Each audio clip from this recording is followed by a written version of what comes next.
Good morning to all of you. Am I audible? Good morning, sir. Yes, sir. Okay. Yes, sir.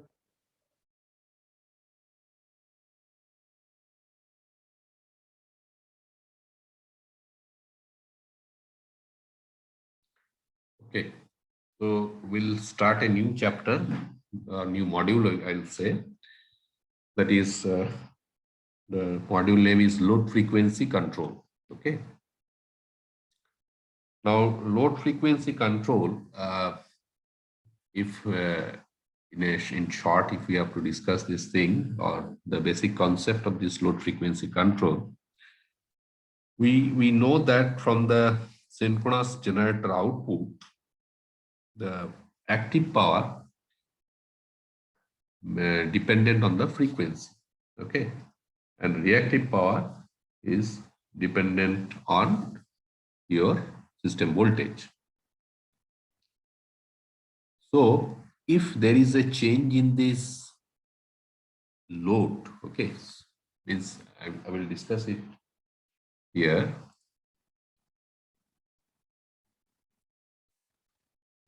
So this is basically thumb rule we have to remember. First thing is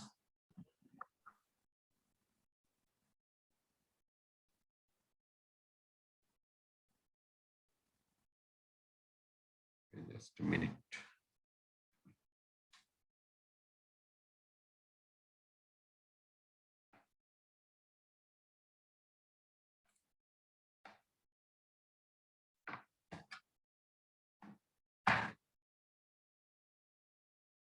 So synchronous generator,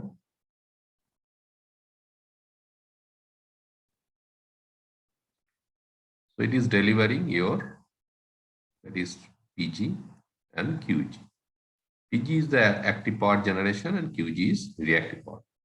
Now, if we see the equation of the active power generation output, it is directly related with the system frequency, and reactive power generation, it is directly related with the system voltage. So these are basically the two interrelated parameters. Now, on the other side, we have the active power load in the system and we have the reactive power load in the system. So what will happen if, let us say, the PG, I will say this way, let us say, if we have a PD is the load demand, active power load demand. Now let us say this is increased, the load demand gets increased. So what will happen if the generation is not increased? So what, because generation has to be increased. If you have to satisfy the load, so then you have to increase the generation. So if you are not increasing the generation, so what will happen? The system frequency will fall. Okay.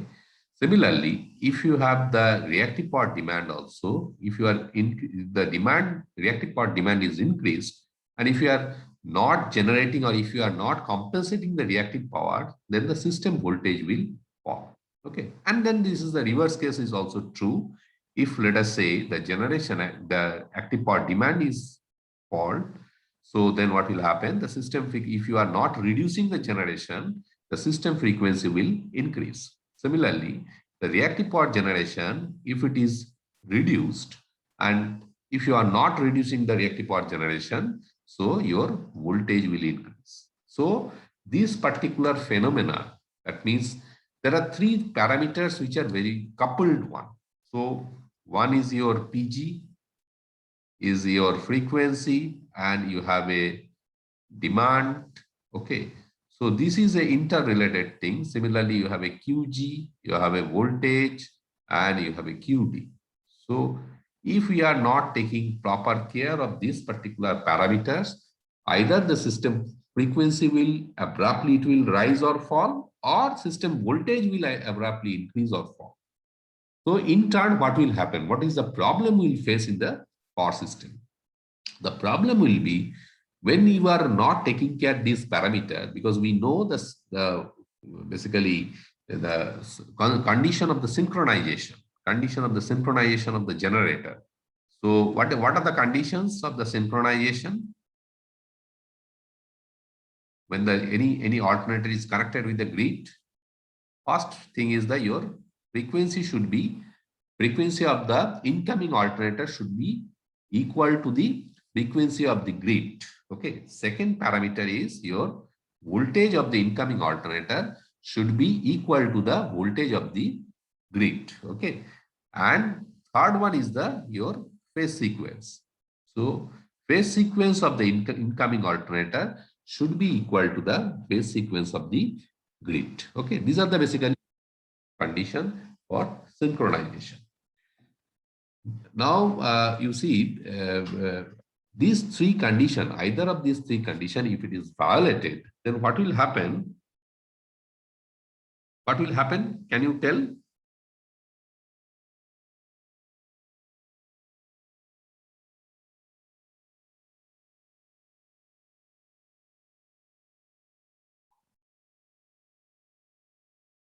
What will happen? Anyone can tell? If, let us say, either of these three conditions, then what will happen?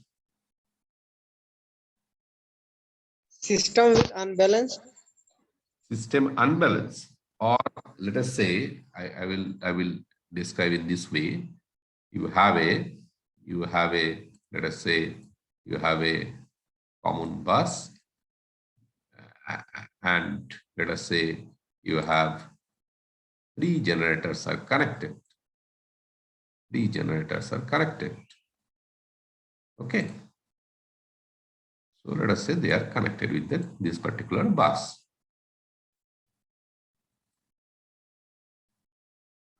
So this is, let us say, your G1, this is G2 and G3.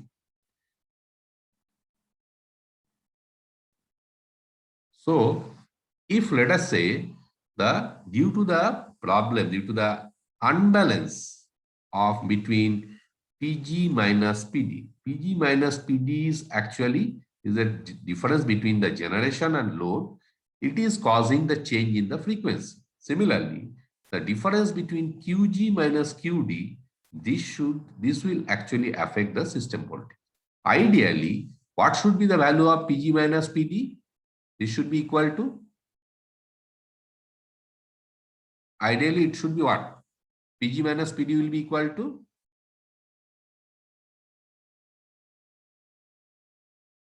what should be that? PG minus PD, the generation minus load, it should be equal to 0. Okay, that should be equal to 0 always, because whatever load demand is there, that should be equal to your generation. If it is, there will be problem in these two parameters, frequency and the voltage. Similarly, the difference between the QG minus QD, this should be, ideally should be equal to 0. So if there is any deviation of this parameter, so what will happen? Either the frequency will change or the voltage will change. Okay. So if this frequency and voltage will change, so when these alternators, they are connected with the grid. Okay. So if this condition of synchronization gets violated, so the generator will be out one by one. Yes or no? Generator out of the system because the condition for synchronization, it is violated. When the condition for synchronization is violated, the generator will be taken out of the system. So when the generator is taken out of the system, so what will happen? The generator will not deliver the power into the system. So there will be a crisis in the electrical power. So the demand, which is on the other side, that will get affected. So basically, we need to look after this particular three parameter, the active power generation, active power demand, and the frequency. Similarly, the reactive power generation, reactive power demand, and the voltage. So the load frequency control, this is, see, this active power demand and the reactive power demand, these two parameters are continuously changing. You cannot say that this at this moment, let us say at 11:45, for example, at this moment, let us say the active power demand is 2000 megawatt for a particular, let us say, generating station.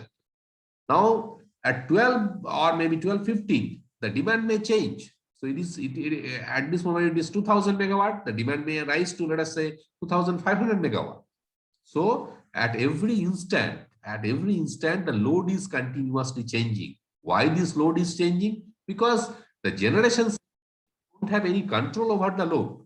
Okay, when you are switching on your appliances at your house, let us say maybe TV, let us say fans, or maybe lights, or maybe your refrigerator, washing machine, air conditioner, anything, any appliances, electrical appliances, whether you are asking the generation companies that should I switch on this thing, or supply company, are you asking this question? You are not asking, because you know I have taken my electrical connection, I am paying for that, and because of that I have the right, I can switch on my load at any point of time.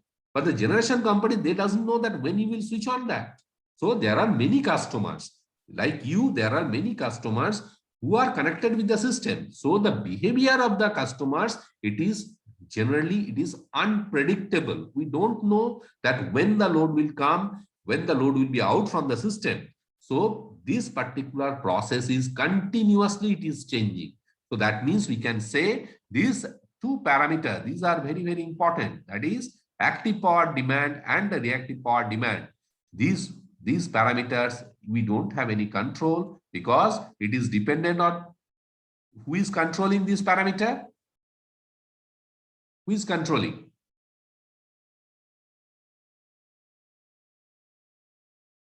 Who is controlling this parameter? Please tell me. The consumers. The consumers, they are actually controlling this parameter. Okay. Generation company, they are not controlling this parameter. So if we are not maintaining this balance, so what has to be done? This PG minus PD, ideally it should be equal to 0. Similarly, QG minus QD, this should be ideally equal to 0. Then only we can actually have steady frequency and we can have the steady voltage in the system. So this is the one of the important parameter or important topic in the power system, that we need to control this particular loop, that is the active power control, and there is a reactive power control. So this particular loop, it is known as the active power control. This is your active power control loop, and this is your basically the reactive power control.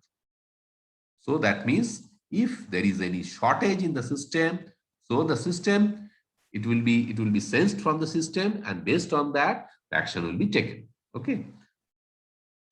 Is it clear that why these parameters are very, very important? Yes, sir. Okay. Now we'll come to the slide. So in a power system, the load demand is continuously changing. So that's what I have told you, that it is not in the hand of the generation company. They don't have any control over it. You have the control. You as a consumer, you as a customer, you have the control, because you know that you are paying for that, the supply company, and you can switch on your appliances based on your wish or based on your requirement.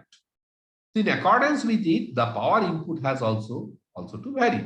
If the input output balance is not maintained, a change in frequency will occur. So that's what we have discussed just now.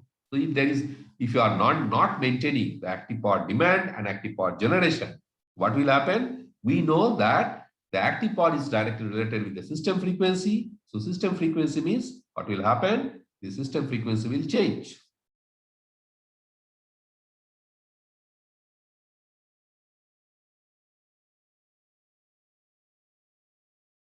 So the control of frequency is achieved primarily through speed governor mechanism aided by supplementary means for precise control. Now you see we have discussed that yes, that something has to be controlled. Something has to be controlled. That means the frequency has to be controlled. But how we can control the frequency? That is one of the things. That what is the mechanism by which we can control this frequency? So the well-known or the popular mechanism is the speed governor mechanism. Okay, what is the speed governor mechanism? Speed governor, it is the governor which is actually sensing the speed of the alternator. Okay, that is alternator shaft. What is the speed of the alternator shaft? So we know that speed is again directly related with the which parameter? Frequency. Because why the speed and why, how it is related? Because we know that omega equal to, what is omega? Omega equal to your 2 pi f. So omega is what? This is your angular speed. This omega equal to your, this is your angular speed, and this is your frequency.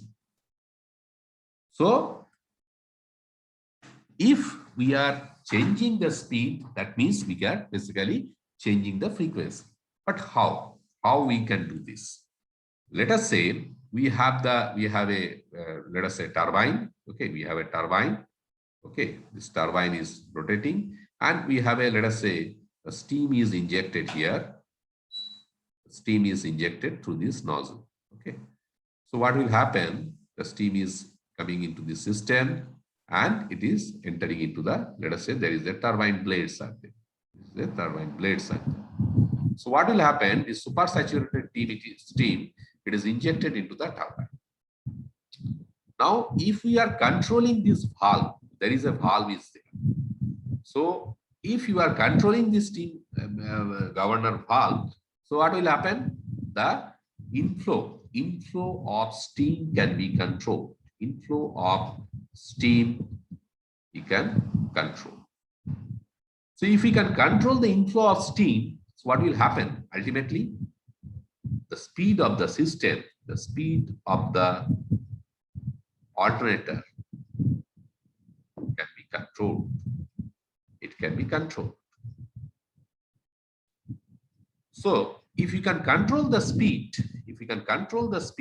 so what will happen? The frequency is getting ultimately controlled. Is it clear? Is it clear? Yes, sir. Yes, sir.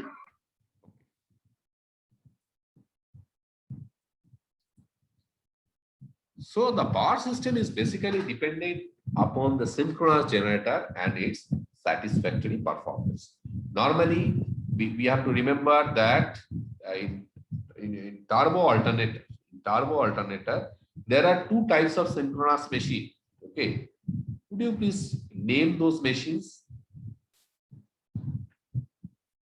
One is salient pole machines and another is Cylindrical. cylindrical rotor machines. Now, in turbo alternator, which type of machines are used?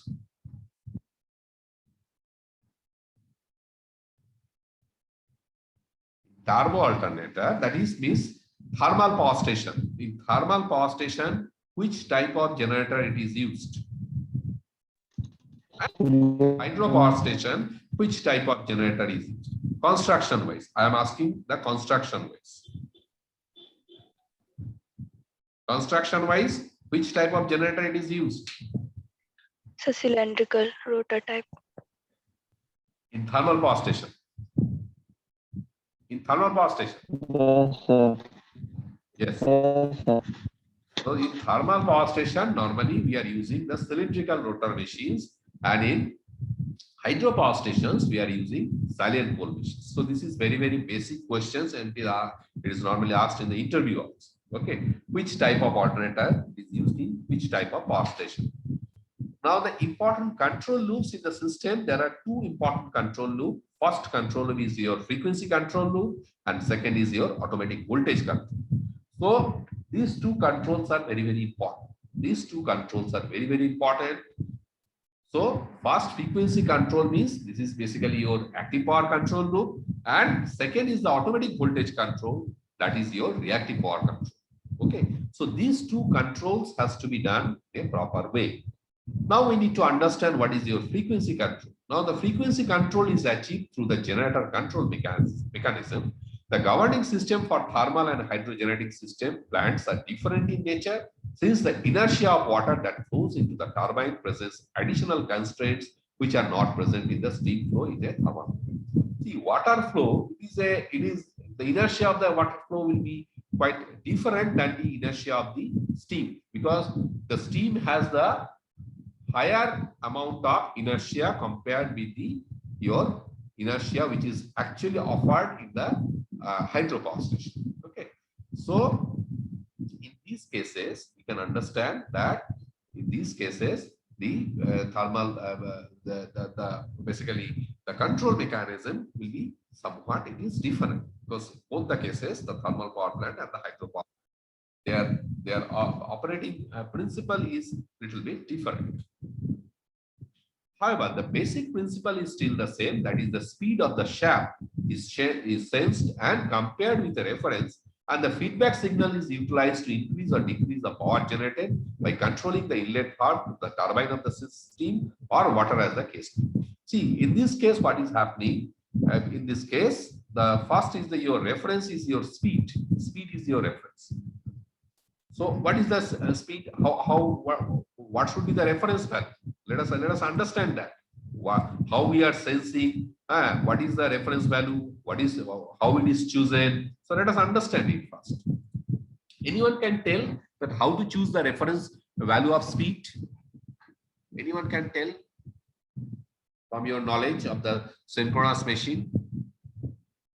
Suppose I need to choose. We have visited. Let us say you are in a thermal power station, and you are actually you are beside that alternator. So you have to fix up what should be my reference value of speed.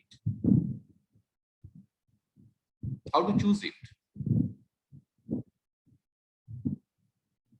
So basically, we have omega equal to, what is omega?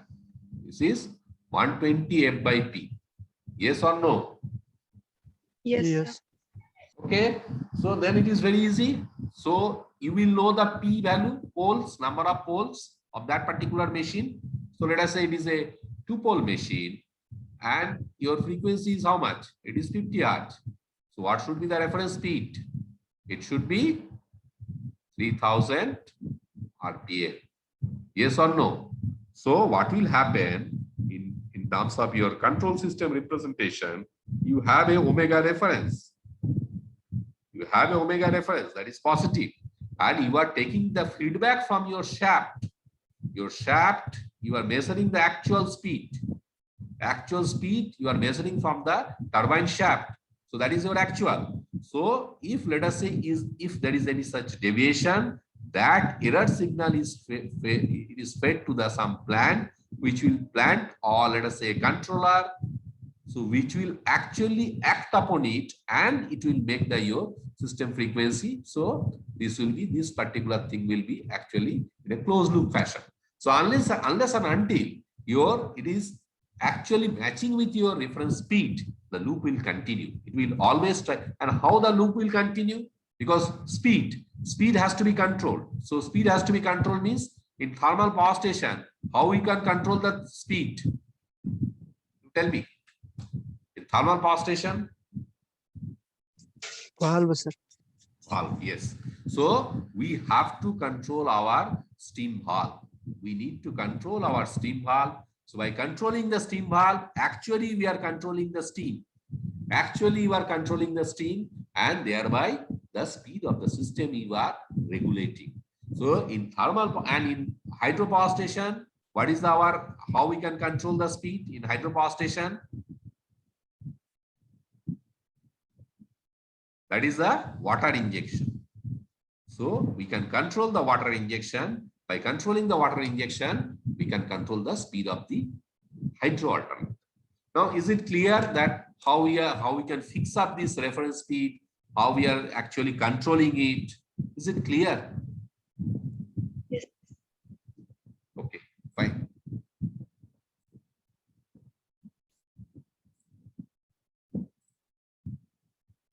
Now we'll discuss that what is the speed governing mechanism. Now the speed governing mechanism, it includes, there are several parts of the speed governing mechanism. First is there is a speed governor. Speed governor, what is speed governor?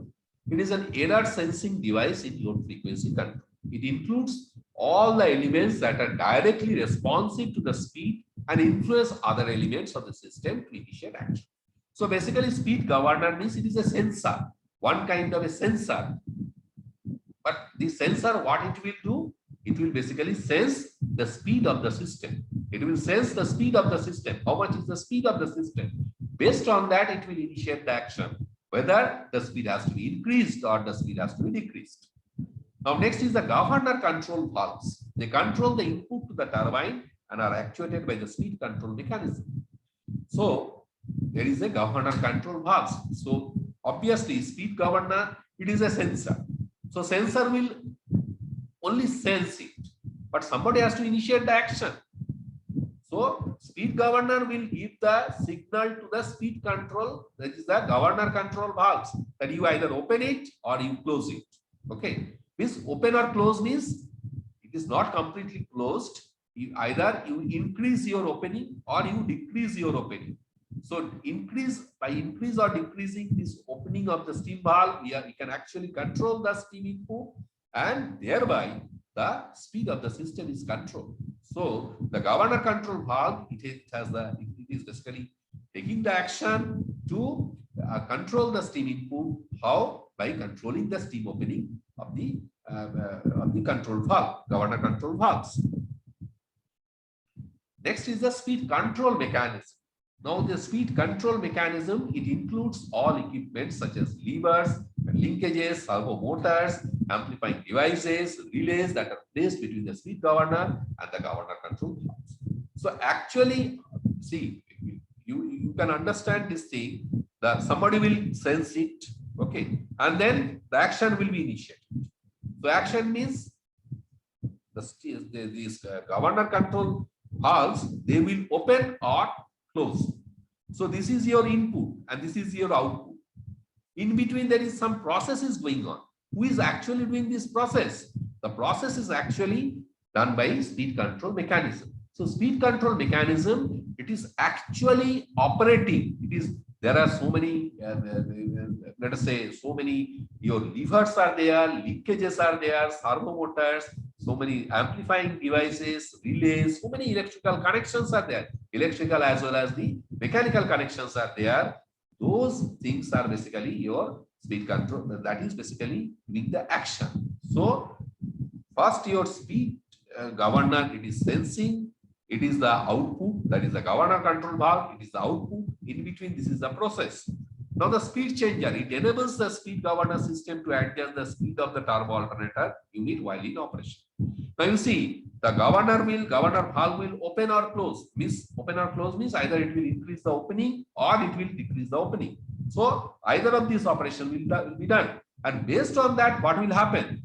When the more steam will be allowed, let us say if there is a more opening in the steam valve, so more steam will be allowed. So more steam is allowed means what will happen? It will ultimately increase the speed. So the speed changer, this is the final device. It enables the speed governing system to adjust the speed of the turbo alternator unit while it is in operation.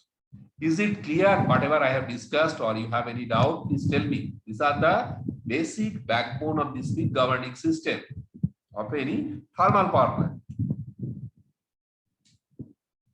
Is it clear? Or you have any doubt?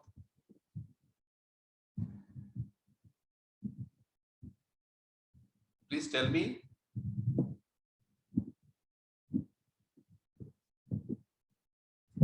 Please tell me.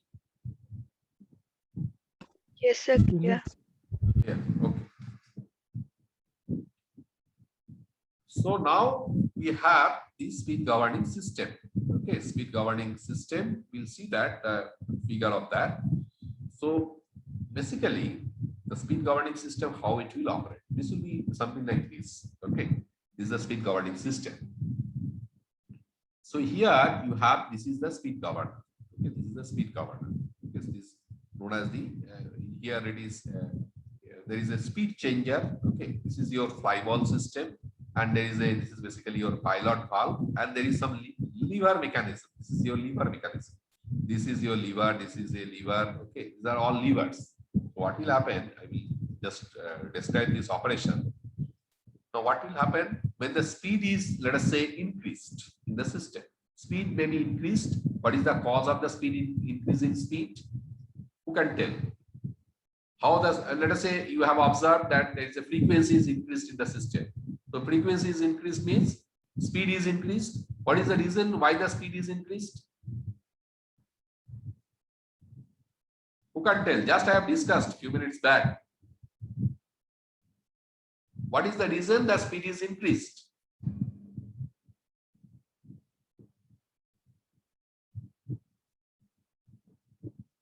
Your active power generation, and your active power generation is more and load is less. So this thing you have to remember, just like a thumb rule, that if PG minus PD, I will just write there. So then only you can. Are you taking photos or of these slides so that you can remember later on? Yes, sir. So if let us say the difference between PG minus PD is greater than 0, so frequency will increase. So generation is more, load is less, so frequency will increase. Similarly, if PG minus PD, this is equal to 0, less than 0, so the frequency will fall. Similarly, for the reactive power case, reactive power generation and reactive power demand, QG minus QD, it is greater than 0, so the voltage will increase, and QG minus QD, this is less than 0, so the frequency will fall. This is the thumb rule you have to remember, and based on this thumb rule, the whole this low frequency control, this operation it is basically governed. So now we'll come back here. There is an increase in frequency. We know that what is the cause. Basically, the generation is more and your load is less. So there is an increase in frequency. So the speed changer, it will sense it. There is an increase in frequency. So when there is an increase in frequency, what will happen? There is a fly ball is connected. These are basically fly balls. These fly balls are there. So what will happen? These fly balls will be moving in the upward direction. Fly balls will be moving in the upward direction. So when the fly balls are moving in the upward direction, what will happen? You see, so if it is moving in the upward direction, this will move in the upward, and this will be, as it is a fixed point, so this will be going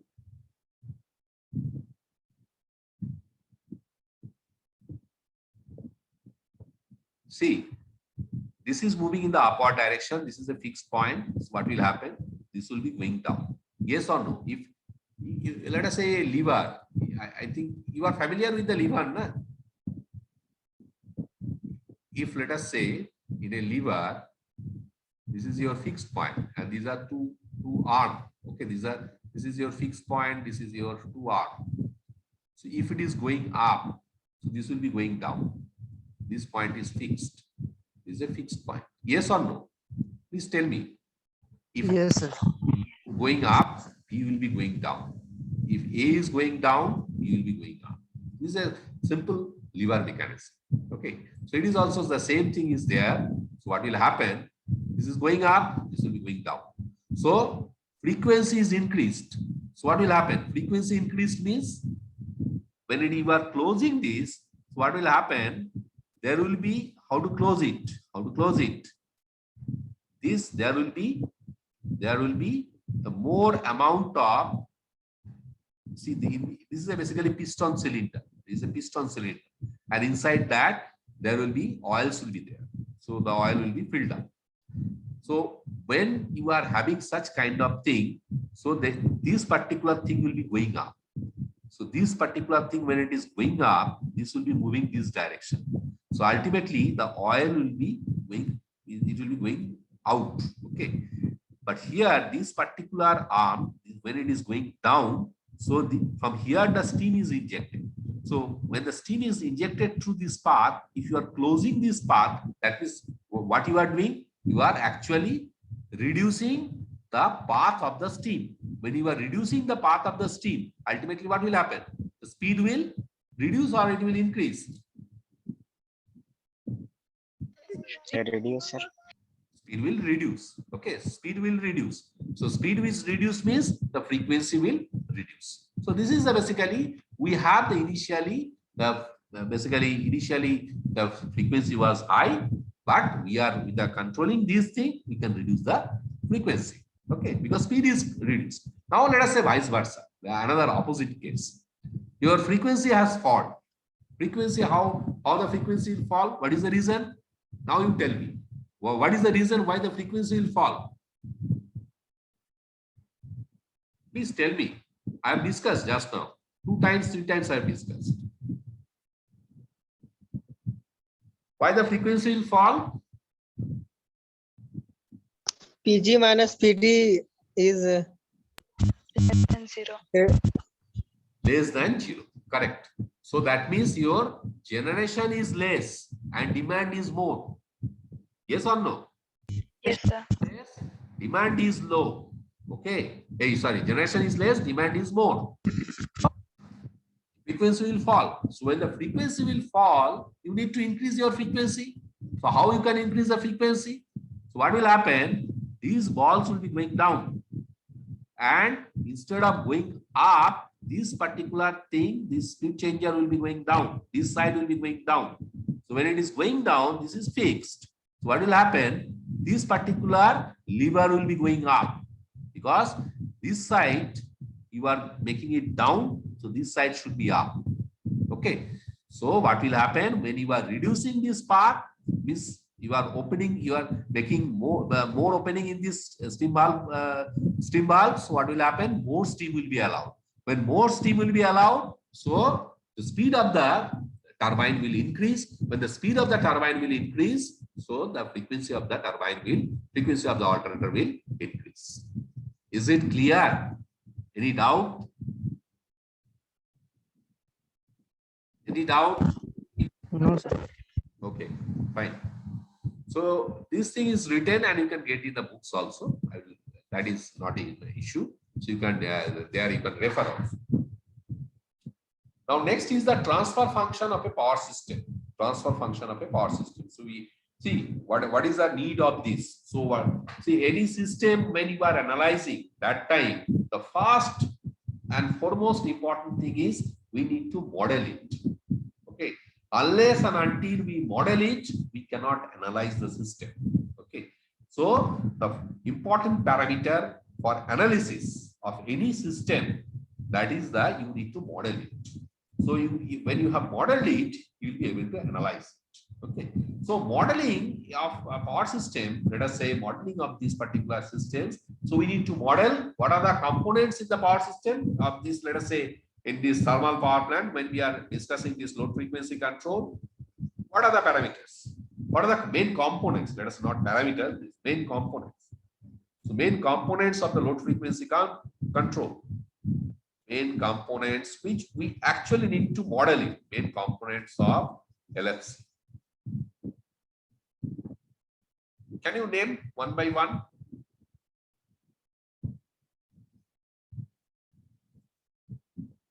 First should be, what should be the first one?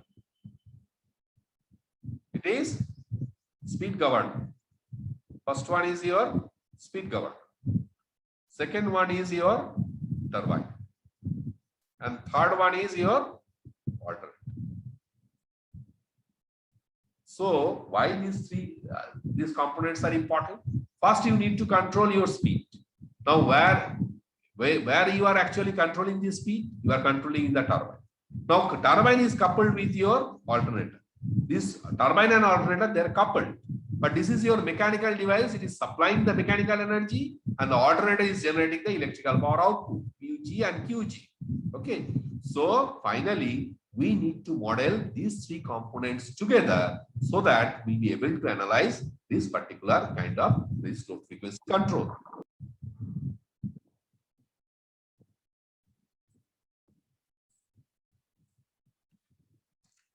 So first, under steady state operating condition, the synchronous angular frequency, let us say omega s equal to 2 pi here, 2 pi fs. So this is known to us because omega equal to 2 pi f.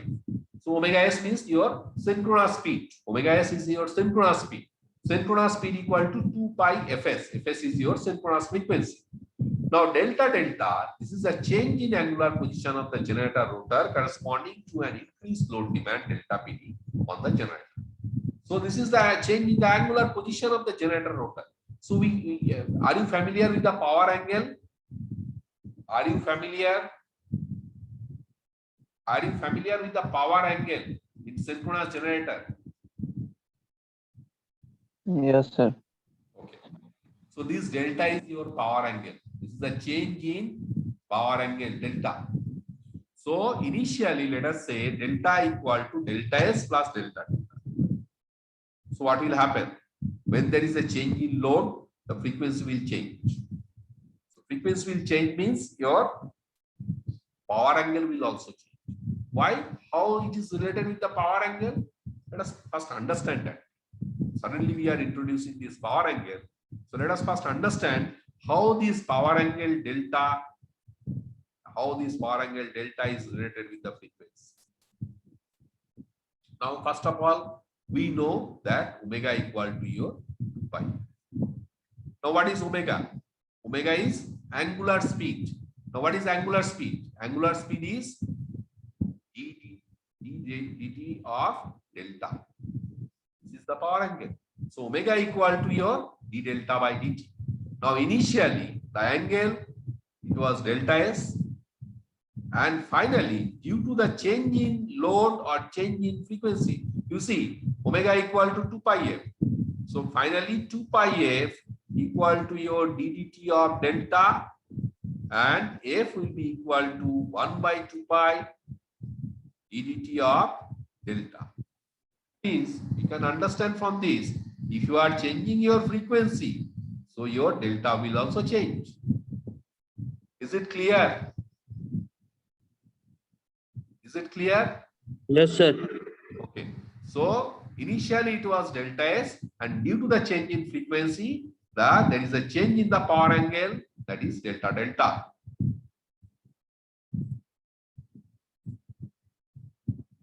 So omega equal to d delta by dt. So there is a change. So ddt of ds by delta S plus delta delta.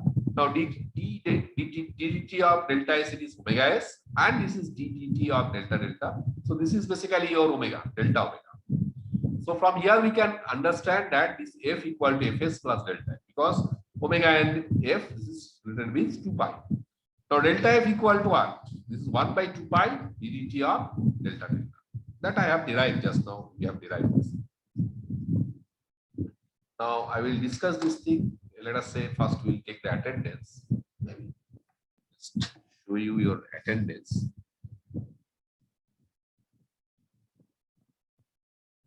See whether it is there in the slide or not. Let me check. It's not there. So just a minute.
Now, one thing I will ask. Mamta Kumari is here. Mamta Kumari. Mamta Kumari.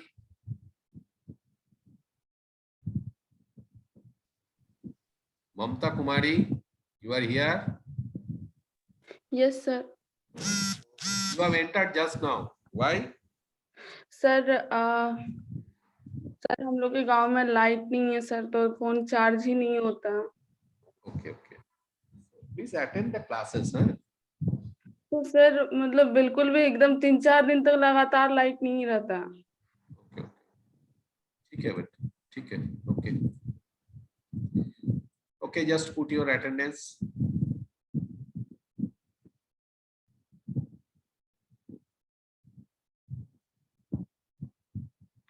All of you, please put your attendance.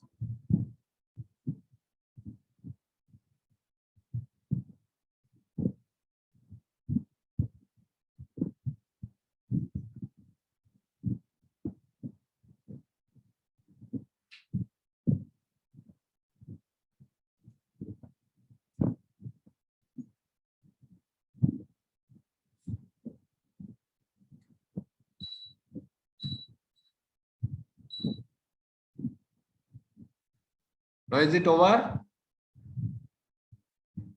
Is it over? Yes, sir. Anyone left? Okay, I think no one is left. Okay, so actually yesterday I have missed one class. Okay, I'm sorry for that. And I hope tomorrow we can take one class at any time. Tomorrow is Sunday.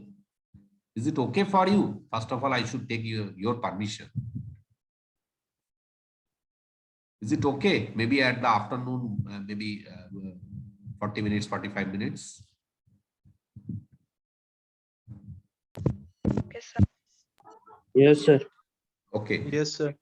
Okay. So tomorrow I will schedule one class. Okay. I will inform you through WhatsApp. Okay. So thank you, all of you. Thank you for joining this class. Okay. Thank you. And now I'll close this meeting. Thank you, sir. Thank you, sir.